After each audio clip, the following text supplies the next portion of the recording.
Hey up YouTube, in today's bite size we're going to be talking about a few things that you can be doing in January to prepare yourself for the upcoming growing season.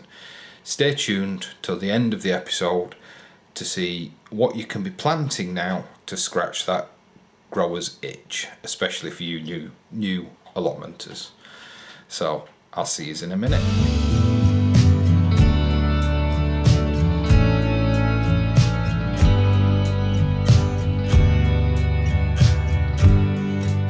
Hey up YouTube, so we're going to talk about things, we're going to start by talking about things that you can be doing outside on your allotment.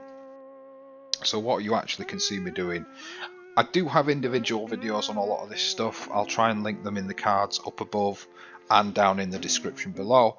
But what you can see me doing here is stringing me up a bit of an experiment. I'm doing peas in a 1 foot wide by 12 foot long by 1 foot deep trough this year, as opposed to teepees, as opposed to trellis, anything like that. I'm trying this. It's kind of mobile, it's not sealed up at the bottom.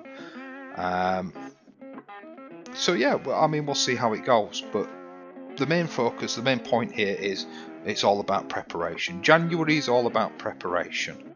So I take the opportunity at this time of year to build things like my pea frames, if I'm doing bamboos and things like that. Depending on whether we're going to get a storm, there's nothing really saying that you can't put your teepees together now with your canes if you really want to. But certainly I'm hoping that that's kind of going to be semi-permanent. You can be building and filling raised beds, either no dig, dig, whatever you want to do. You can be building and filling your raised beds. This one for me is actually, once again, it's a foot deep. It's the same boards as the pea frame, by 12 foot long by 3.5 foot wide. This one is going to be an asparagus bed. So by all means, please subscribe if you want to see my trials and tribulations of attempting to grow asparagus. I hear it's a bit tricky, it's a bit picky as to what it likes to grow in, so I've gone for a quite nutrient rich decomposed straw and chicken manure base, then a couple of inches of just topsoil, and then on top of that I'm actually going to put some alpaca manure, and on top of that I'm going to put some compost.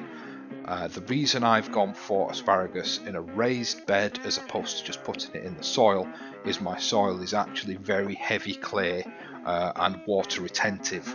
Asparagus likes quite free draining soil, so that's why I've had to opt for the raised bed. The other things that you can be doing in January, so you can be building your raised beds, you can be getting things like your bee frames ready. One thing I haven't done yet actually, and I need to do, you can be trimming your autumn fruiting raspberry canes. They can be done now, as well as your grapevines. Grapevines need quite a heavy prune.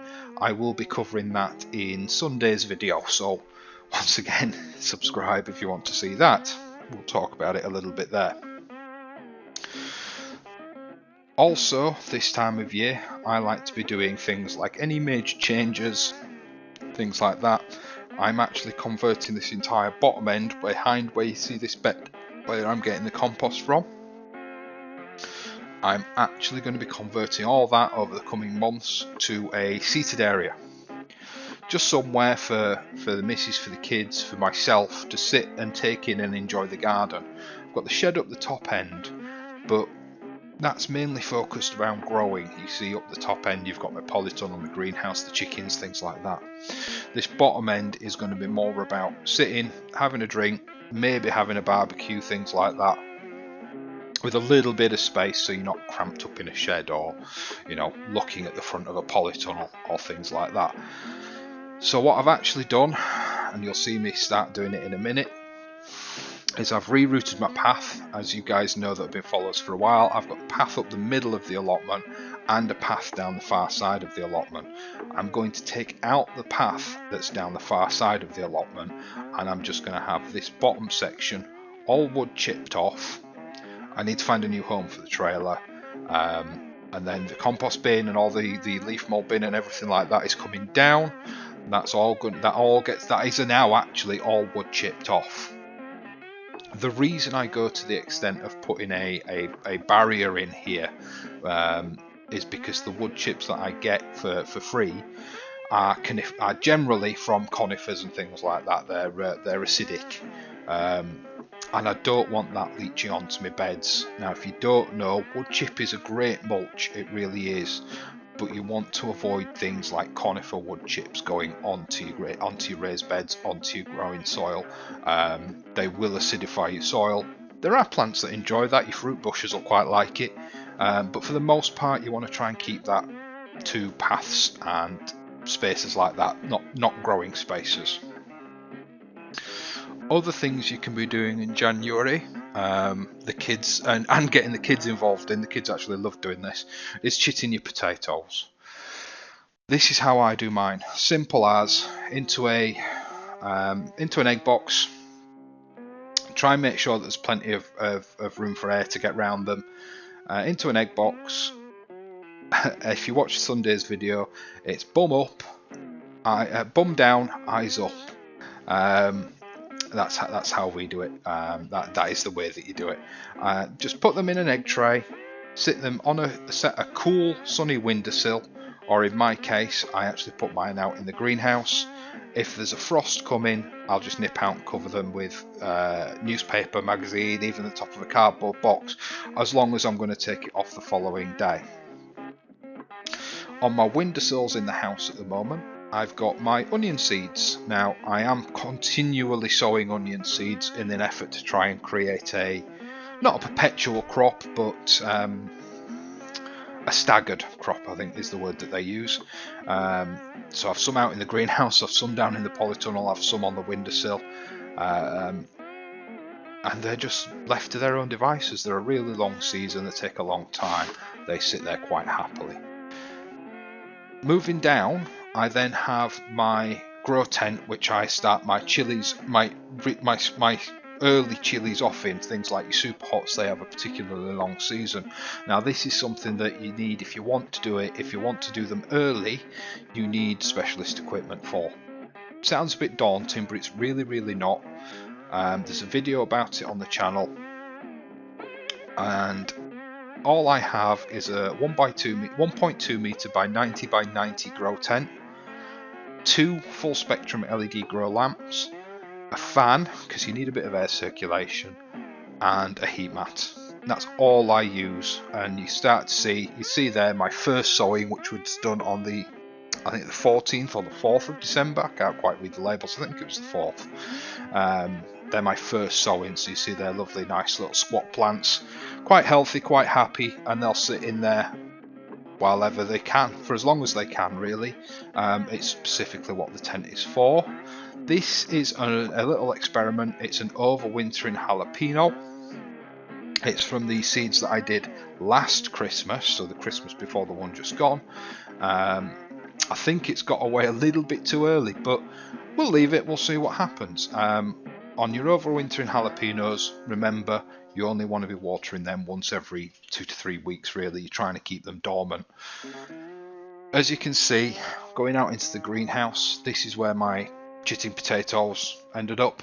They're sat quite happily in the greenhouse, and like I've already said, if I know there's a heavy frost coming, not that frost really is an issue in the greenhouse, but better to be safe than sorry, I'll just nip out and throw some fleece over them. It's the same on this side. What I have on this side, as you'll see in a minute, is some onions. I think that's a marigold I'm trying to save. No, it's not a marigold, it's a primrose that I'm trying to save. The garden centre was giving them away. So yeah, my Showmaster onions, I do have another sowing of those down in the polytunnel at the allotment as well. Not looking too happy at the moment. I don't know if I'm doing something wrong with them. Please let me know in the comments below.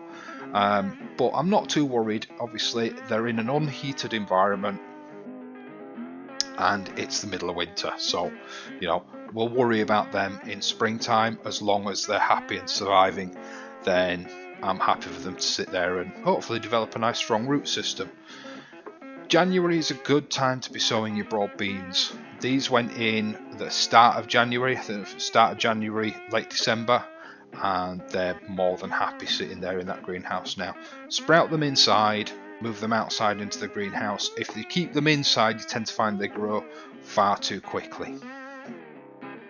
These are just some experiments that I did, just some lemon trees, and I think there's a couple of clementine knocking about as well.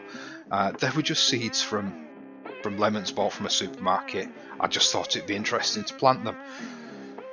So I'm now moving on to the bit that I know a lot of people are struggling with, and it's what to plant in January. There's a selection of seeds here that you can plant in January, starting with some of your broccolis. Now all this depends on whether you've got space. Please make sure you've got space to look after, to have these plants, and south-facing windowsills are quite important. But you've got your broccolis, your lettuces. Once again, your varieties are quite important, which is why I'm panning across these quite slowly. So you've got things like Showmaster onions or Lisa Craig onions. Your Musselburgh leeks, they're one that can be sown now, and that'll give you a nice early crop. Your Showmasters, your Japanese onions, so your Ishikura spring onions, things like that. Cabbage Greyhound is a variety that I'm just going to experiment with this year and see what happens. So until next time, folks, I'll see you later.